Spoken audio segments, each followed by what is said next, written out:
il faut féliciter les présidents, les chefs d'État de l'AES pour l'aboutissement de cette idée qui a été lancée, je crois, en janvier au Niger. Et aujourd'hui, il faut aussi saluer le fait qu'ils ont compris que l'union fait la force. Il faut aussi saluer cette conjonction des idées pour pouvoir aboutir, en tout cas, à une armée unifiée. Je pense que c'est dans ce sens-là que nous avons toujours proposé des idées ici afin, en tout cas, de construire quelque chose de solide, mais qui parfois n'a pas été bien compris ou mal interprété. Je pense que nous sommes dans un contexte de guerre. Et ce que nous voyons aujourd'hui, c'est un espoir pour toute l'Afrique, voilà, qui est en train de se préparer. Et moi, je profite de cette, en tout cas, opportunité aujourd'hui, voilà, pour clarifier mes positions et dire que si parfois mes positions ont choqué les gens dans l'espace AES, je m'en excuse, mais en tout cas, l'objectif, c'est d'aboutir à ce que nous soyons plus forts et que nous ayons une armée vraiment forte. Et je pense que quand on regarde dans le contexte international aujourd'hui, vous avez vu avec la problématique, la guerre comme on appelle, provoquée par le M23 au niveau des Grands Lacs, vous avez vu aujourd'hui que, par exemple, la sécurité du Congo, il y a les États-Unis vont envoyer comme on appelle, une société militaire privée pour sécuriser les zones, en tout cas, minières stratégiques. Et ça nous envoie à quoi? Pendant la guerre froide, on a vu que l'assassinat de Lumumba était lié au fait qu'on ne voulait pas que, en tout cas, la Russie ait accès aux mines du Congo, parce que c'est là-bas les États-Unis ont pris l'uranium pour la première bombe atomique pendant la Seconde Guerre mondiale. Aujourd'hui, avec tout ce qui se passe avec la Chine, on voit encore qu'il y a ces enjeux. Alors que ce qu'on ne dit pas trop aux Africains et dans l'espace AES, les richesses minières qui se trouvent au niveau de ce qu'on appelle le Liptako-Gourma, le Congo n'a même pas ça. Il n'y a pas une région d'Afrique qui est plus riche que cette région qu'on appelle le Liptako-Gourma. Donc aujourd'hui, pour que, en tout cas, on puisse survivre, on doit comprendre que c'est les richesses que les gens veulent et ils ont envoyé le terrorisme. C'est pourquoi la France avait conduit toute l'Union européenne au Mali. Chacun avait accompagné la France.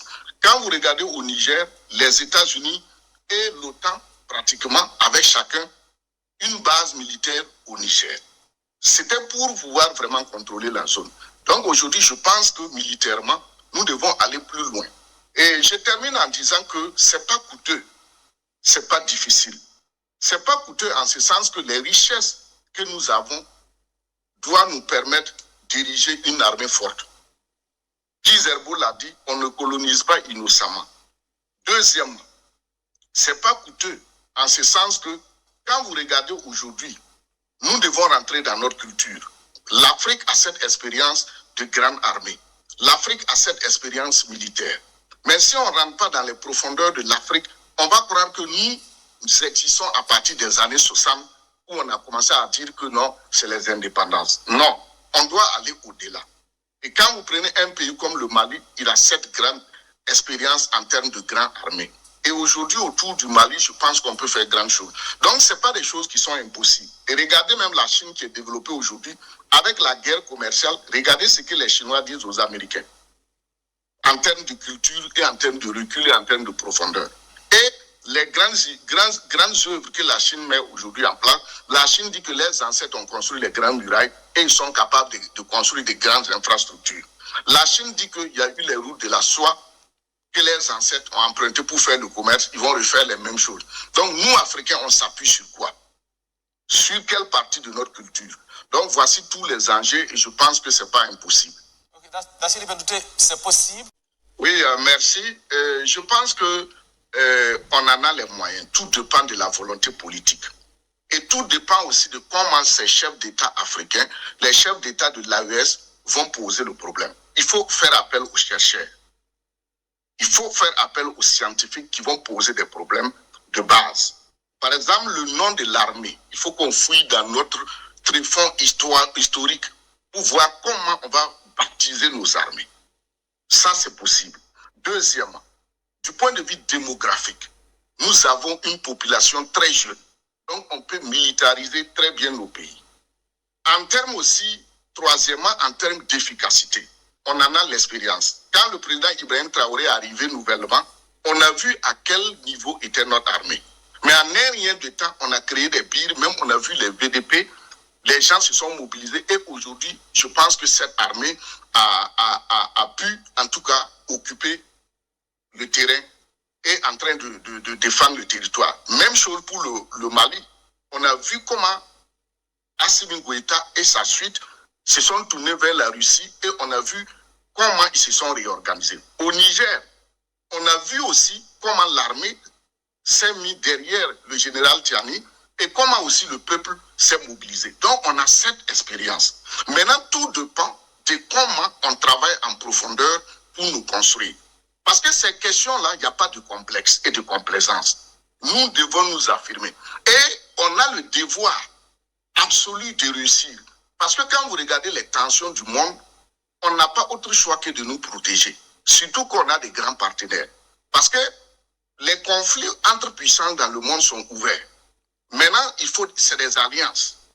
Et l'Afrique doit, en fonction de son histoire catastrophique, du contact avec l'Occident et l'Orient, réorganiser son espace vital, réorganiser une armée à même de se protéger. Sinon, si on ne le fait pas, ça ne sera pas bien. Donc, on a les ressources. Et en termes aussi financiers, les ressources qu'on a, si c'est bien géré, on va y arriver. En termes aussi de documentation, comme je parlais des chercheurs, il y en a.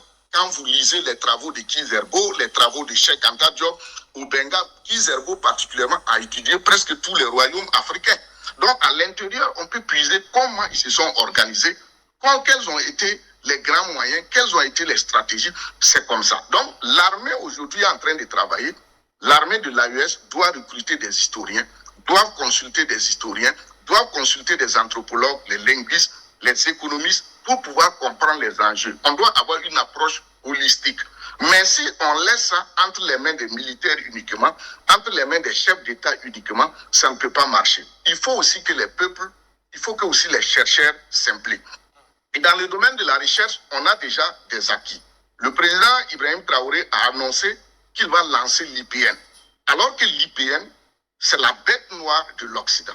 Quand Thomas Sankara a lancé l'IPN, toute l'humanité, le reste de l'humanité a combattu.